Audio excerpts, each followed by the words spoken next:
Welcome back, everyone, to Real Estate Uncensored. We have a very special repeat guest with us. Glenn Twiddle is back with us today. We're doing a really short episode on how to be active on social media without losing your soul. We'll bring Glenn in a second because first, the Junior Grandmaster, firmly ensconced in the co-pilot seat where you so belong, the Teddly Cuddle Bear himself, Greg McDaniel. What's up today? And good night, everybody. Thanks for watching the show. We're putting a pink bow on this show. We love you. Give us a 5-star review. We're out. So clearly Greg has nothing to add to the subject of how to not lose your soul on social media. Be gone, ninjas. Exactly. Peace out, ninjas. We gone. That's because my soul has been lost for decades, Glenn. And I just put a mask on. I try to put a happy mask on. It's like Xanax. Smiles, sad. Smiles, sad. It's my podcast Xanax. No, but in all actuality, I'd love to have Glenn back. The topic we're going to have today is just going to be something amazingly awesome. And Glenn, approached us about doing a show about this, and I immediately jumped out of my skin. I had to talk Matt into it. I even paid him $5,000 to come on and do the show today. But we're glad he's here, and he has a smile. He has his podcast Xanax on. But let's get down into the muck and really have a good time. All joking aside. Well, it's tough in Australia. The reason I did ask you guys to maybe just try on this topic is it's probably the most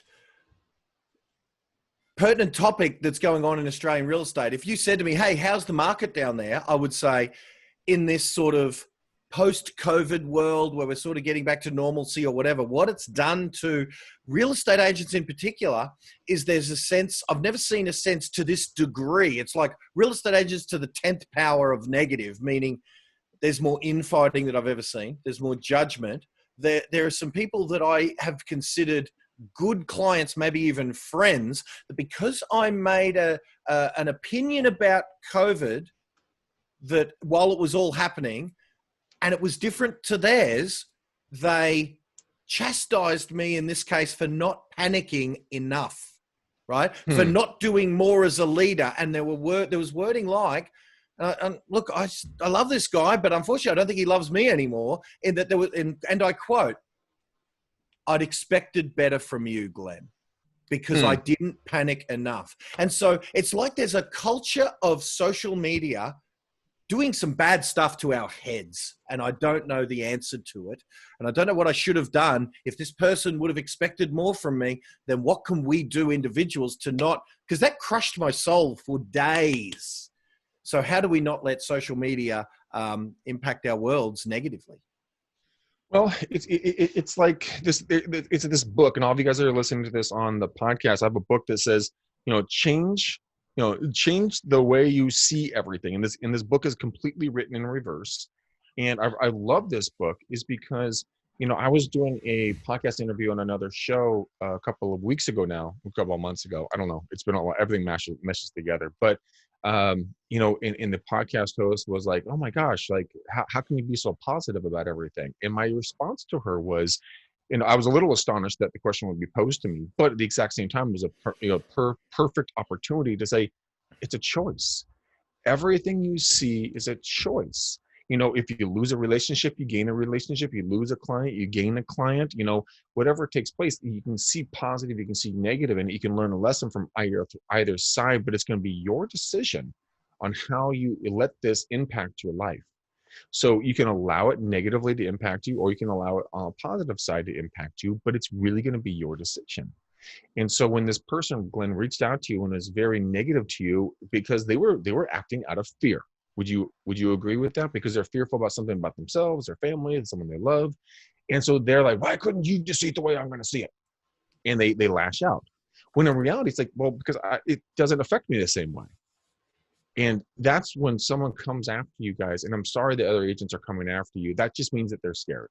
Okay. Well, and they're coming after each other. And that's the thing. I'm a big boy, I suppose. And yeah, it doesn't matter really if I'm being a coach, I'm doing well as far as, well, my business life is fine. So I can sook for a couple of days, be a little more inactive and sort of just go grumpy or whatever. But they're doing it to anyone who's there. And what's happening is they're congregating in groups and just having little troll sessions and infighting, and it's just not good for them, So let me introduce you to something.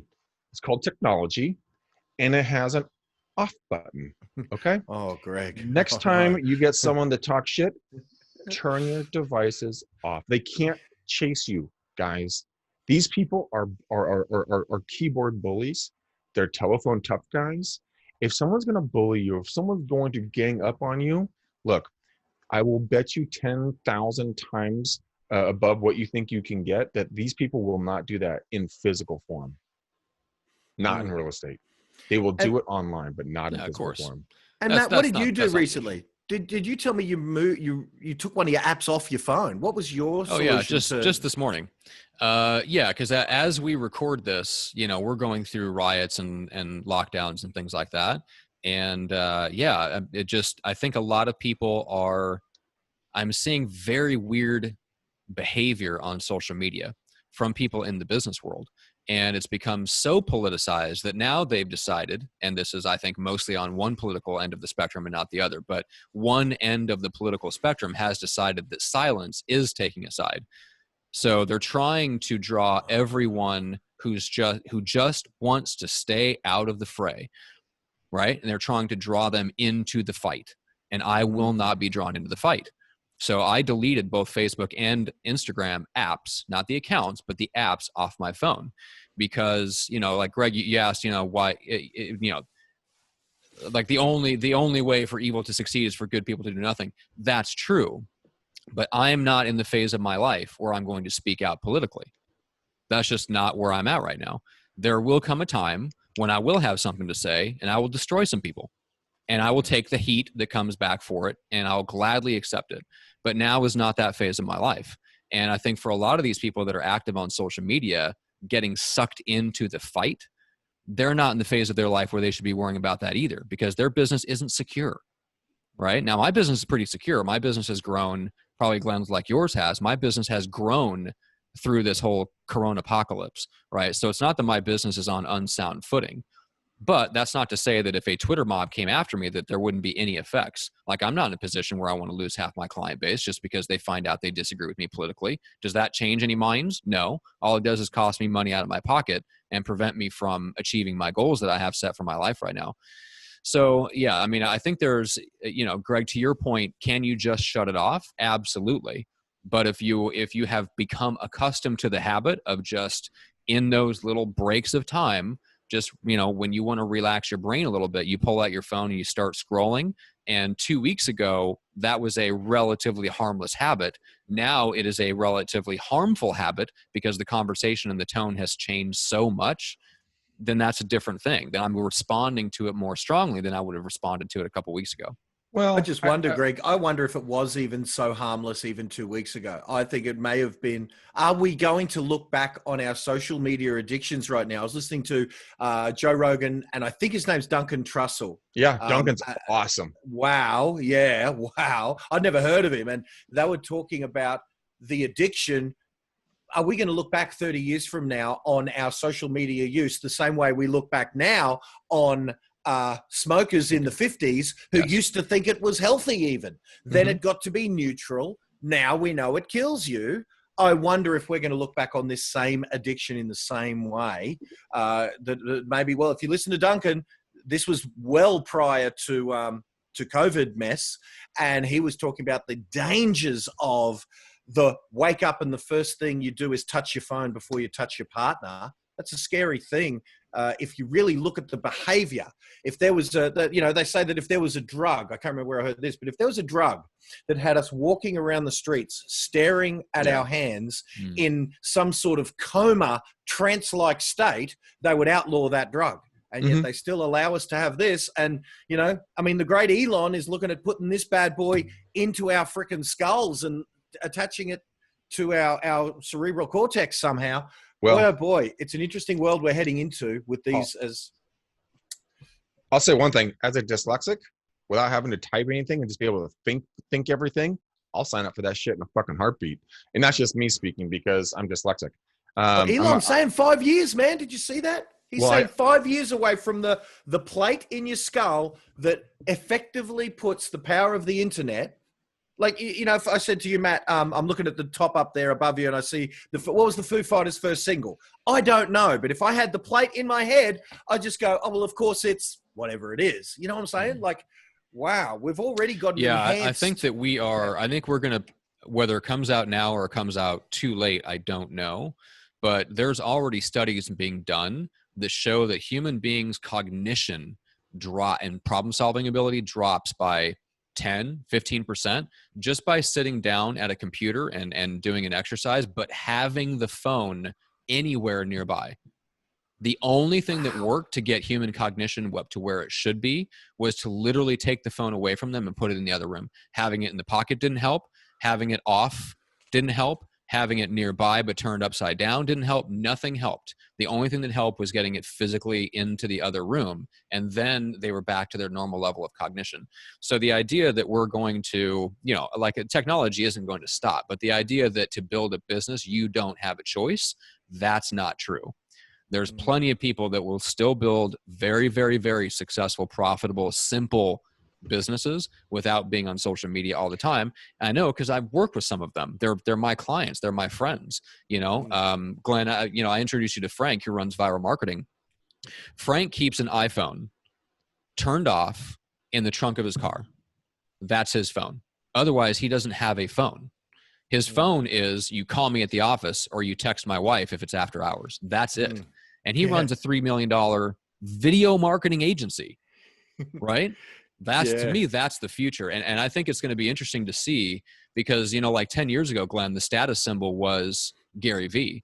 Always connected, always on, always producing content. I think we're going to come into a place within the next 5 years where Frank is the status symbol. I don't have to be connected. I don't have to be always on. I don't have to create content all the time.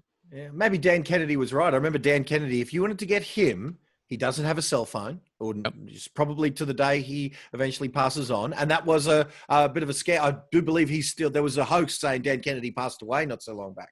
But he's still with us. Never had a cell. You had to fax him.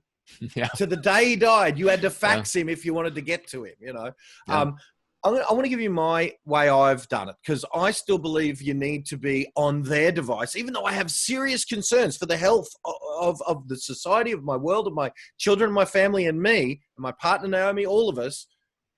I still don't know a cheaper media to get our message to our herd who are equally as addicted. So here's my daily activity for me to stay omnipresent in their world, including on social media, including on their computers and in their email inboxes, without it driving me crazy, is I go live once a day. I constantly have graphical ads run on the Facebook platform, deploying to Instagram and deploying to Facebook. I'm constantly running those ads, and I turn I used to have delusions of following in your guys' footsteps and doing a daily Facebook Live that became, I've probably been doing it 2 years and I'm up to episode maybe 130. So that's really bad if I'm trying to do it daily. There's been 600 days. And I see what you mean. Gotcha. Yeah, right. Yeah. But so a daily Facebook Live, in theory, turns out to be a couple of times a week, where the minute that Facebook Live is over, I turn it into an ad as well, right? Then what I have do is I go on to, once a day I did this and I recorded me doing it, and then I gave those recordings to an overseas worker. And what I do is once or twice a day, I'll go into the Pages Manager app, where in one place you can click inbox and you can go to all the comments on all your ads, and you can very, very quickly reply, delete, or hide all of the comments, depending upon the relative toxicity of the comment. So if it's toxic and says, I hate all real estate agents, I hate all coaches, and I'm coming around there with a gun to kill you, well, that's going to warrant a hide, ban, delete in that order. Hide, ban, delete. So that human will never cross my path again, and that human is out.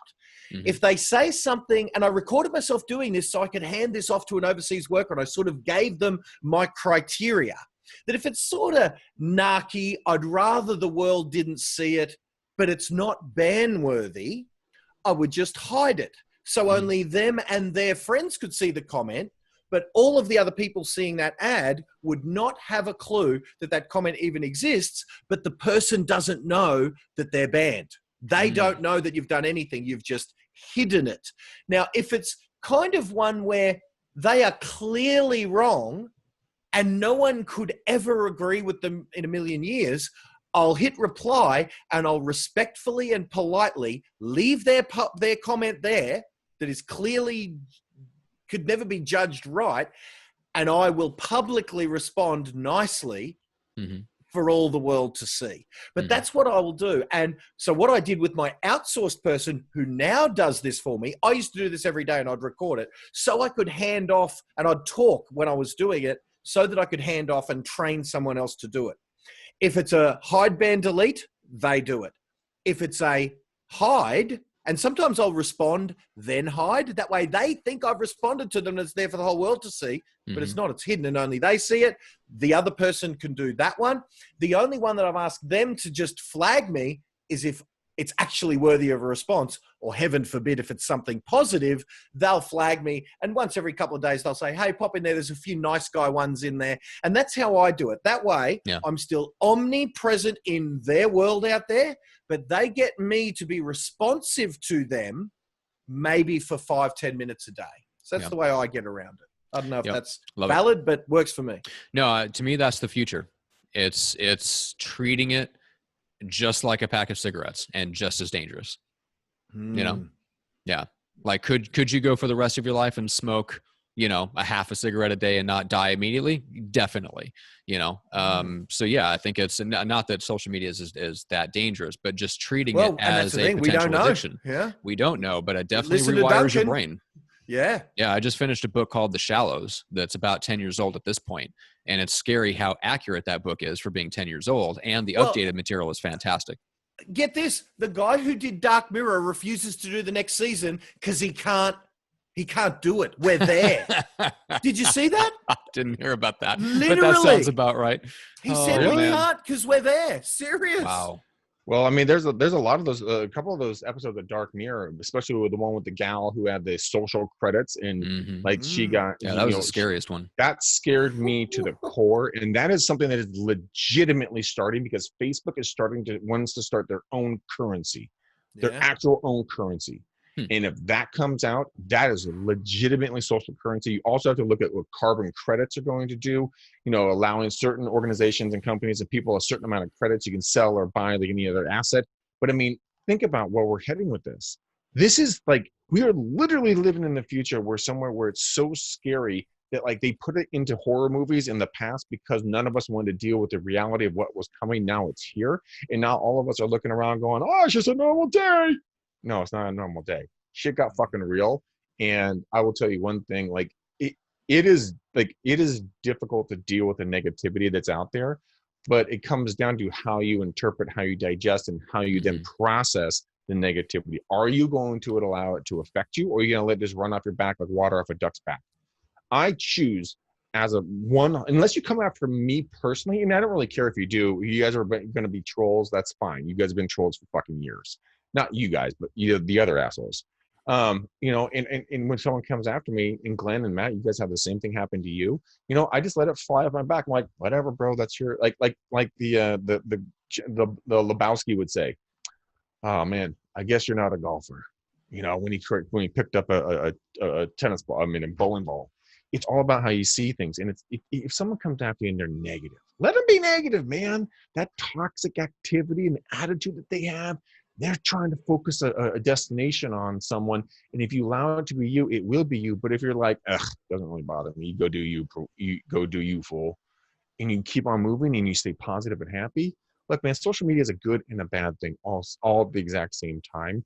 It's about how you use it. That's why I will not put my phone down. I will not stop doing it because I don't use it for negativity. I use it to try to bring light and joy into people's lives and bring something funny and something maybe I find interesting, someone else might find interesting. So there is, you guys give me your opinion on this. We found each other. Like you guys came to Australia specifically because of social media. Exactly. That's how I found you guys. And we're coming back again and again and again and again. You're never getting rid of us. Cannot wait. Just come. Get out of there. Get out. Hey, seriously, I don't know where you guys even land politically, and I know that's the can of worms that it seems if you say one way, then all of a sudden you lose half your client base, no matter which way. You just lose the other half of whatever you say. But I remember when when your current president was first elected, Eric Thomas was in Australia, right? He was in Australia in 2016 when the ball dropped and Donald Trump got elected. And he just looked at me and said, Glenn, I think I'm staying. Right? And he was so serious. Oh, man. So you guys, just come down. Just come down. If the world's going crazy a little bit over there, come down here for a little bit. It's crazy. It just doesn't seem to be at the extent you guys are crazy at the moment. You know. We just need to know. Well. Here's my goal for the Australian tour, Glenn.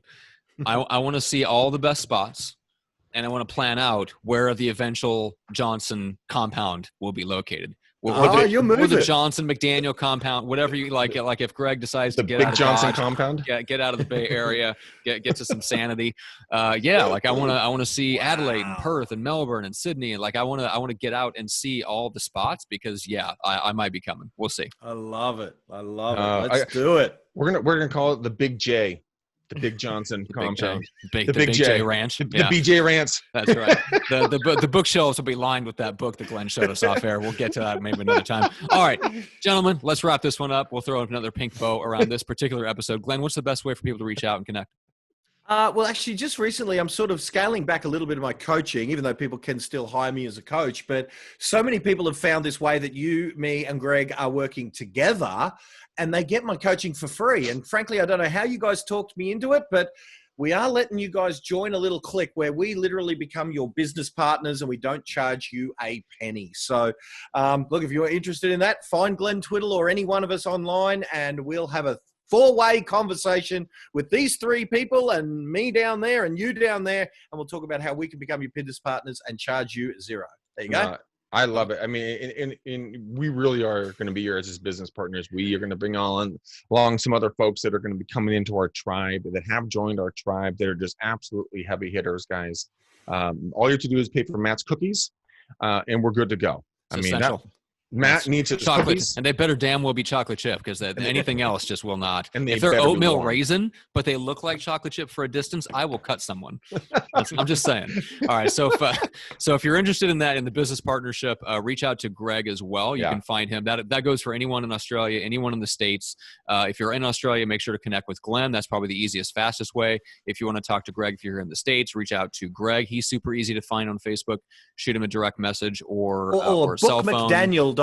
Book McDaniel. Does that still work? I don't know if that still works. Yeah, it's still works. Does it? Okay, good. I told him to set it up when he did a podcast for me the other week. Oh, okay, good. All right, so it still works. Good. Bookmcdaniel.com. Yeah. All right. And then make sure to leave us a rating, 5-star on Apple Podcasts, on iTunes. That feeds the algorithm and helps more people find the show. So if you want to help more people, leave a rating and a review for the show, because that's how more people find the show. So I'll leave it at that. You're taking all my fucking closing credits. Well, I got to. Otherwise, we'll be here for another 15 minutes while you, quote unquote, wrap up the show. Now we're going to do it again, bitch. For the Prince, let's go crazy burnout. Yeah. All right. For Matt's sanity. Peace out, ninjas. We gone.